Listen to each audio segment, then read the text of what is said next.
حەمد و سەنا و سوپاس بۆ خوای پەروەردگار، درود و ڕەحمەت بۆ سەرگیانی پاکی پێغەمبەری نازدار و بۆ سەر یار و یاوەران و شوێن کەوتوانی و بۆ سەر ئێوەی ئەهلی جومعە و جەماعەت و ئوممەتی پێغەمبەر. ئەسسەلامو عەلەیکوم وەڕەحمەت اللهی وبەرەکاتوه.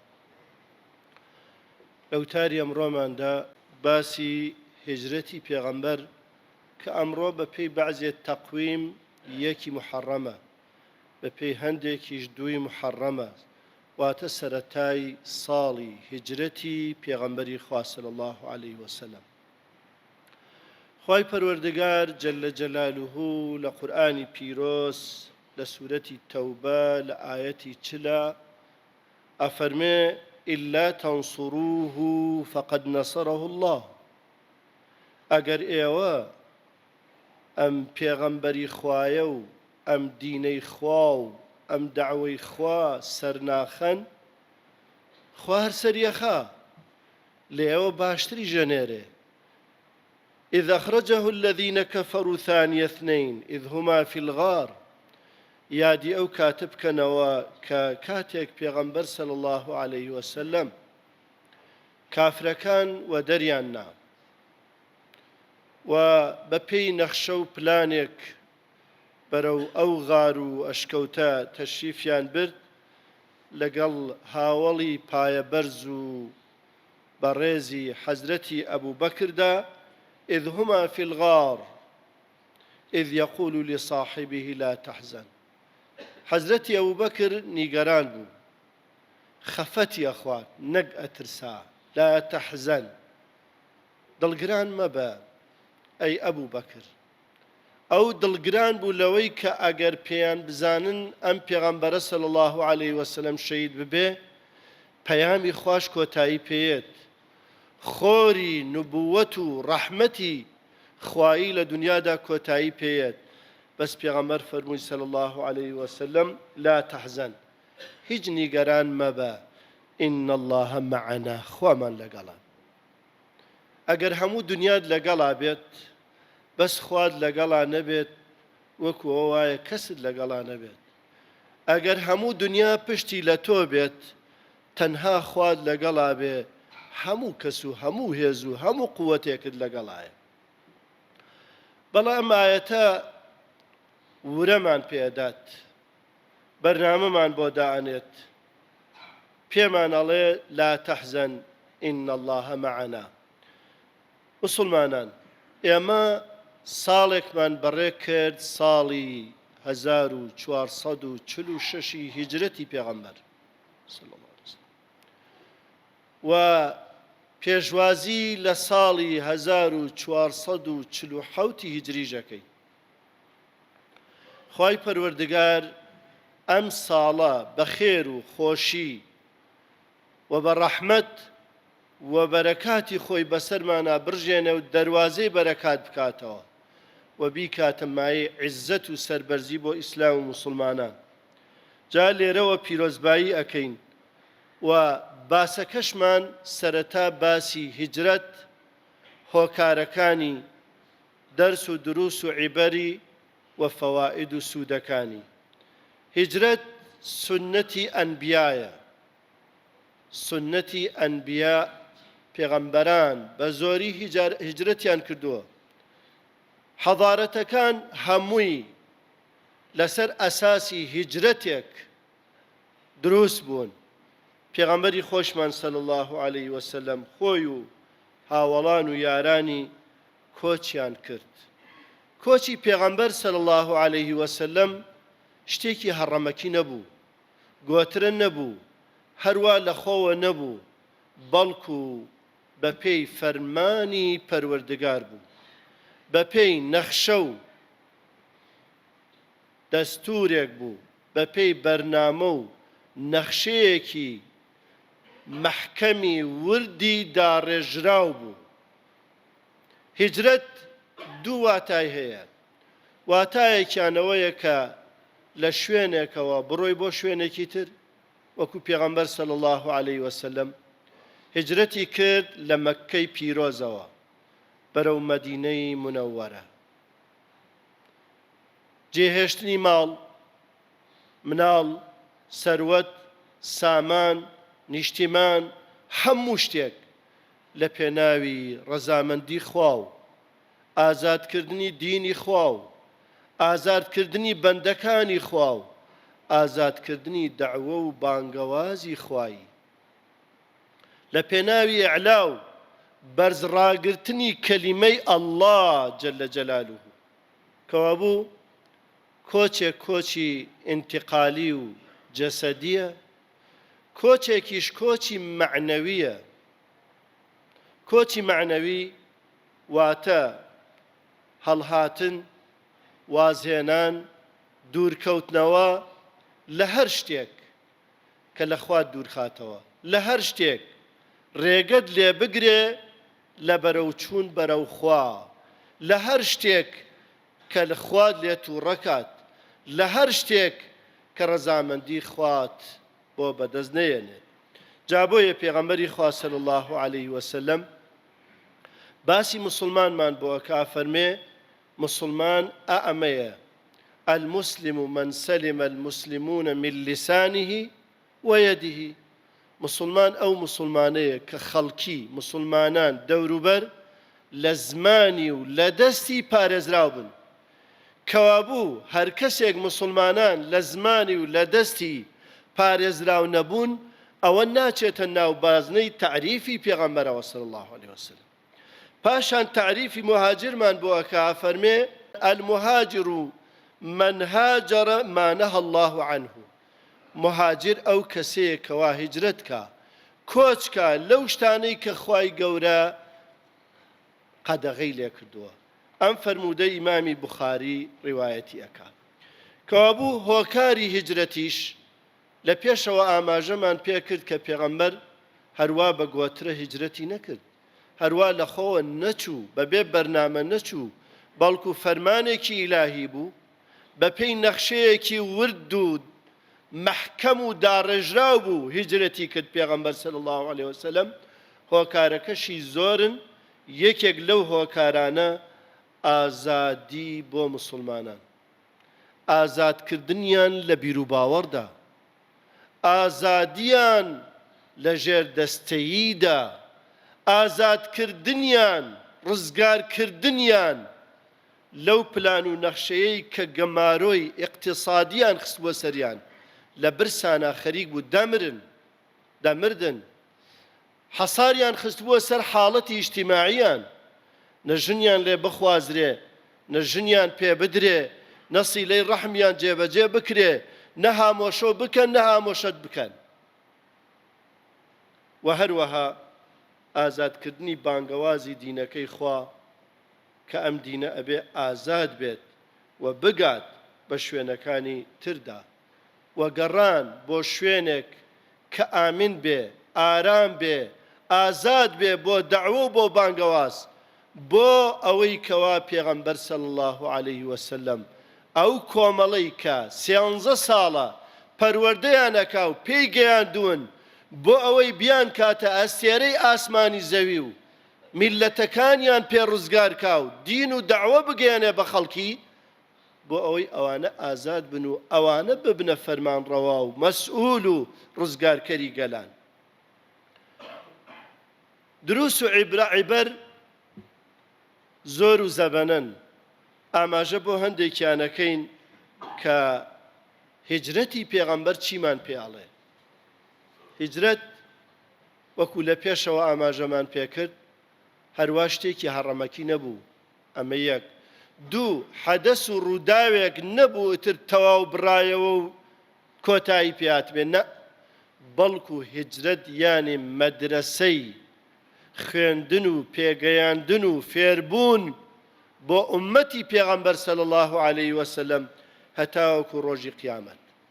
کەوابوو لە هیجرەتی پێغەمبەردا صلی الله عليه وسلم دەیان و سەدان دەرس و عیبەر و وانە وەرەگرین.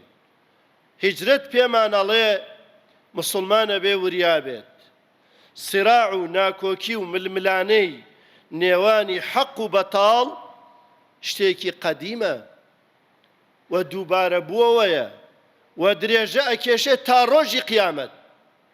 هەتاوەکو قیامەت ململانەی نێوانی حەق و بەتاڵ بەردەوامە بێت و کۆتایی پێنایەت و لە نەتیجەدا حەق سەر ئەکەوێ و بەتاڵ و ئەهلی باتڵ ئەویش بەشیان دۆڕانە وەکو لە درێژایی مێژوو لە سەردەمی پێغەمبەرەوە صلی الله عليه وسلم هەتاوەکو ئێستا ئەمە هەر سنەتی ژیانە و لە کۆتاییدا حەق سەر ئەکەوێ ئەمە خاڵێکی تر ئەم حەق و ڕاستیە سنەتی خواوان نییە کە خۆی وەکو خۆر دەریێنێت و بارانە بارێت و مانگ هەڵیێت و شەو و ڕۆژە بێت و وەرزەکان ڕوئەدا خوای پەروەردگار ئاوا ئەم دینەی سەرناخە بۆیە ئەو هەموو ئازار و زەحمەتەی پێغەمبەریدا تاوەکو ئێمەش حاڵی ببین ئەکرا دینەکە بە پێغەمبەر بەبێ گرفت سەرکەوێ بەس بۆ ئەوەی ئێمە چاو لە پێغەمبەر کەوین ئەوە پێغەمبەرەکە بێ صلی الله عليه وسلم ئەوەنە ئەزیەت و ئازار و دەربەدەری و برینداری و برسیەتی و حەسار و هەموو شتێکیان خستە سەر کەوابوو ئێمەشە بێ ئاگامان لەوە بێت کەوابوو ئەم حەقە لە خۆیەوە سەر ناکەوێ بەڵکو ئەبێ کەسانێک هەبن هەڵگری پەیامی حەق بن و پارێزگاری لێ بکەن و سەریشی بخەن و هیجرەت پێمان دەڵێت مسلمان نابێ بێ بەرنامە بێت نابێ بێ مەشروع بێت مسلمان ئەبێ خاوەنی مەشروع بێت خاوەنی پرۆژە بێ لە ژیانیا و ئەسباب و هۆکار و ئامڕاس ڕێ بخات بۆ سەرخستنی ئەو مەشروعی کە پێیەتی بۆ پارێزگاری کردنی بۆ سەرخستنی بۆ گەیاندنی و خاڵێکی تر مسلمان نابێ بێ ئومێد بێ وەکو پێغەمبەر فەرمووی بە ئەبوو بەکر لا تەحزەن نیگەران مەبە خەفەت مەخۆ ئین الله معنا خوامان لەگەڵە کەوابوو ولا تهنوا ولا تحزنوا وأنتم الأعلون دڵگران مەبن مەپسێن کۆڵ مەدەن ماندوو مەبن خەفەت مەخۆن نیگەران مەبن ئێوە سەر ئەکەون بەڵام بە مەرجی ئەوەی ئین كنتم مؤمنین ئەگەر ئێوە ئیمانداری ڕاستەقینە بن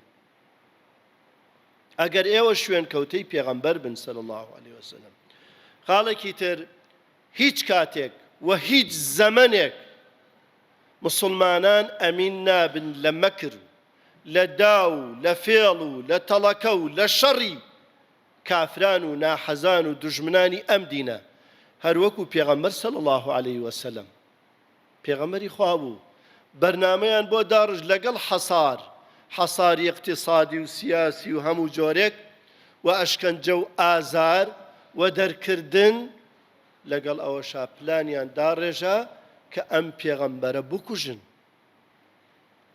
دەی لە هەموو سەردەمێکدا هیچ کاتێک نابێ مسلمان دڵنیا بێ و بێخەم بێ لە پیلان و نەخشەی گڵاوی کافران بە هەموو جۆرێک بۆیە ئەبێ ئینسانی مسلمان هەروەکو ئەوان پیلانیان هەیە و نەخشەیان هەیە مسلمانی ژەبێ نەخشەی بێ بۆ قوتارکردن بۆ ڕزگاربوون بۆ سەرکەوتن بۆ بەتاڵکردنەوەی نەخشەی کافران هەروەکو پێغەمبەر نەخشەکەی بەتاڵکردنەوە و هجرەتی کرد خاڵێکی تر بریتیە لەوەی کە مسلمانان نابێ هیچ کارێکت بێ پلان بێ بێ نەخشە بێ لە ماڵەوە لە دوکانە لە سۆپەرمارکێتەکەتە لە ئیدارەدا لە حکوومەتە لە هەر بەشێک لە بەشەکانی ژیاندا ئینسانە بێ نەخشە و پلانی ببێت وەکو پێغەمبەر صلی الله عليه وسلم نەخشە و پلانی بوو خاڵێکی تر بریتیە لەوەی کە پێغەمبەر صلی الله عليه وسلم تەدەڕج پلە بە پلە هەنگاو بە هەنگاو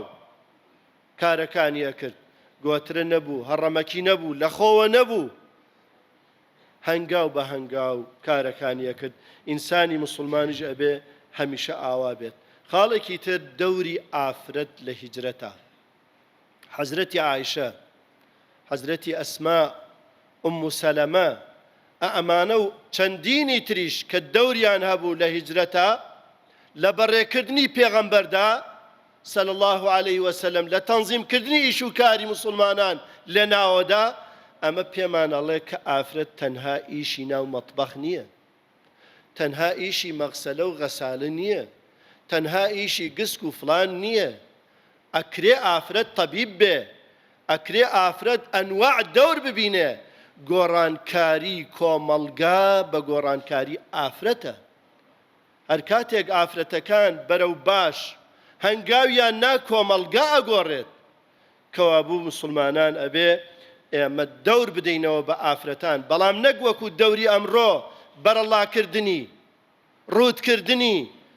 ئەوە نا، ئەوەی کەوا بخوێنێ مەجالەکانی حەیات، ئەوەی گونجاوە خزمەت بکە، ئەوانە بکات.